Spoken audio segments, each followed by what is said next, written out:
서영이. 엄마. 마당으로 뛰어내려와 안고 들어갈 텐데 웬일인지 엄마의 얼굴은 보이지 않았다. 또 숨었구나. 방문을 열어봐도 엄마가 없었다. 옳지. 그럼 다락에 있지. 발판을 갖다 놓고 다락문을 열었으나 엄마는 거기도 없었다. 건넌방까지 가봐도 없었을 때에는 앞이 아니 보였다. 울음 섞인 목소리는 몇 번이나 엄마를 불렀다. 그러나 마루에서 제각대는 시계 소리밖에는 아무 대답도 들리지 않았다. 나는 두 손으로 턱을 괴고 주춧돌 위에 앉아서 정말 엄마 없는 아이같이 울었다. 그러다가 신발을 벗어서 안고 벽장 속으로 들어갔다. 나는 그날 유치원에서 몰래 빠져나왔었다. 순이한테 끌려다니다가 처음으로 혼자 큰 한길을 걷는 것이 어떻게나 기뻤는지 몰랐었다. 금시에 어른이 된 것 같았다. 자파상 유리창도 들여다보고 약 파는 사람 연설하는 것도 듣고 아이들 싸움하는 것 구경하고 그러느라고 좀 늦게야 온 듯하다. 자다가 눈을 떠보니 캄캄하였다. 나는 엄마를 부르면서 벽장문을 발길로 찼다. 엄마는 달려들어 나를 끌어안았다. 그때 엄마의 가슴이 왜 그렇게 뛰었는지, 엄마의 팔이 왜 그렇게 떨렸는지 나는 몰랐었다. 너를 잃은 줄 알고 엄마는 미친년 모양으로 돌아다녔다. 너는 왜 그리 엄마를 성화먹이니? 어쩌자고 너 혼자 온단 말이냐? 그리고 숨기까지 하니. 너 하나 믿고 살아가는데. 엄마는 아무래도 달아나야 되겠다. 나들이 간 줄 알았던 엄마는 나를 찾으러 나갔던 것이었다. 나는 아무 말도 아니하고 그저 울었다. 그 후 어떤 날 밤에 자다가 깨어보니 엄마는 아직 자고 앉아 무엇을 하고 있었다. 나도 일어나서 무릎을 꿇고 엄마 옆에 앉았다. 엄마는 아무 말도 아니하고 장롱에서 옷들을 꺼내더니 돌아가신 아빠 옷 한 벌에 엄마 옷 한 벌씩 짝을 맞춰 차곡차곡 집어넣고 내 옷은 따로 반다지에 넣고 있었다. 그것을 보고 나도 모르게 슬퍼졌지만 엄마 품에 안겨서 잠이 들었다. 그 후 얼마 안 가서 엄마는 아빠를 따라가고 말았다. 엄마가 나의 엄마였다는 것은 내가 타고난 영광이었다. 엄마는 우아하고 청초한 여성이었다. 그는 서화에 능하고 검은고는 도에 가까웠다고 한다. 내 기억으로는 그는 나에게나 남에게나 거짓말한 일이 없고 거만하거나 비겁하거나 몰인정한 적이 없었다. 내게 좋은 점이 있다면 엄마한테서 받은 것이요. 내가 많은 결점을 지닌 것은 엄마를 일찍이 잃어버려 그의 사랑 속에서 자라나지 못한 때문이다. 엄마는 아빠가 세상을 떠난 후 비단이나 고운 색깔을 몸에 대신 일이 없었다. 분을 바르신 일도 없었다. 사람들이 자기 보고 아름답다고 하면 엄마는 죽은 아빠에게 미안한 생각이 들었을 것이다. 여름이면 모씨, 겨울이면 옥양목. 그의 생활은 모씨같이 섬세하고 깔끔하고 옥양목같이 깨끗하고 차가웠다.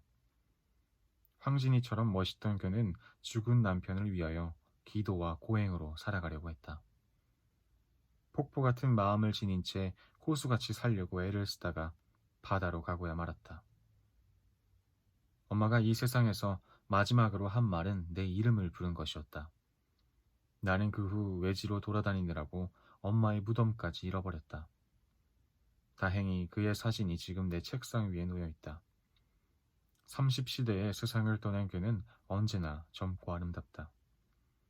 내가 새 한 마리 죽이지 않고 살아온 것은 엄마의 자애로운 마음이요. 햇빛 속에 웃는 나의 미소는 엄마한테서 배운 웃음이다. 나는 엄마 아들답지 않은 때가 많으나 그래도 엄마의 아들이다. 나는 엄마 같은 애인이 갖고 싶었다. 엄마 같은 아내를 얻고 싶었다. 이제 와서는 서영이가 아빠의 엄마 같은 여성이 되기를 바랄 뿐이다. 그리고 또 하나, 나의 간절한 희망은 엄마의 아들로 다시 태어나는 것이다. 꼭꼭 숨어라, 머리카락 보인다. 엄마와 나는 숨기내기를 잘하였다. 그럴 때면 나는 엄마를 금방 찾아냈다. 그런데 엄마는 오래오래 있어야 나를 찾아냈다. 나는 다락 속에 있는데 엄마는 이방저방 찾아다녔다. 다락을 열고 들여다보고서도 여기도 없네 하고 그냥 가버린다. 광해도 가보고 장독 뒤도 들여다보는 것이 아닌가. 하도 답답해서 소리를 내면 그제야 겨우 찾아냈다. 엄마가 왜 나를 금방 찾아내지 못하는지 나는 몰랐다. 엄마와 나는 구슬치기도 하였다. 그렇게 착하던 엄마도 구슬치기를 할 때는 아주 떼쟁이였다. 그런데 내 구슬을 다 딴 뒤에는 그 구슬들을 내게 도로 주었다. 왜 그 구슬들을 내게 도로 주는지 나는 몰랐다. 한 번은 글방에서 몰래 도망왔다. 너무 이른 것 같아서 한 개를 좀 돌아다니다가 집에 돌아왔다. 내 생각으로는 그만하면 상당히 시간이 지난 것 같았다. 그런데 집에 들어서자 엄마는 왜 이렇게 일찍 왔느냐고 물었다. 어물어물했더니 엄마는 회초리로 종아리를 막 때린다. 나는 한나절이나 울다가 잠이 들었다. 자다 눈을 뜨니 엄마는 내 종아리를 만지면서 울고 있었다. 왜 엄마가 우는지 나는 몰랐다. 나는 글방에 가기 전부터 추상화를 그렸다. 엄마는 그 그림에 틀을 만들어서 벽에 붙여놓았다. 아직 우리나라에는 추상화가 없을 때라 우리 집에 오는 손님들은 아마 우리 엄마가 좀 돌았다고 생각하였을 것이다. 엄마는 새로 지은 옷을 내게 입혀보는 것을 참 기뻐하였다. 옷 입히는 동안 내가 몸을 가만두지 않는다고 야단이었다. 작년에 접어넣었던 것을 다 내어도 길이가 작다고 좋아하였다. 그런데 내 키가 지금도 작은 것은 참 미안한 일이다.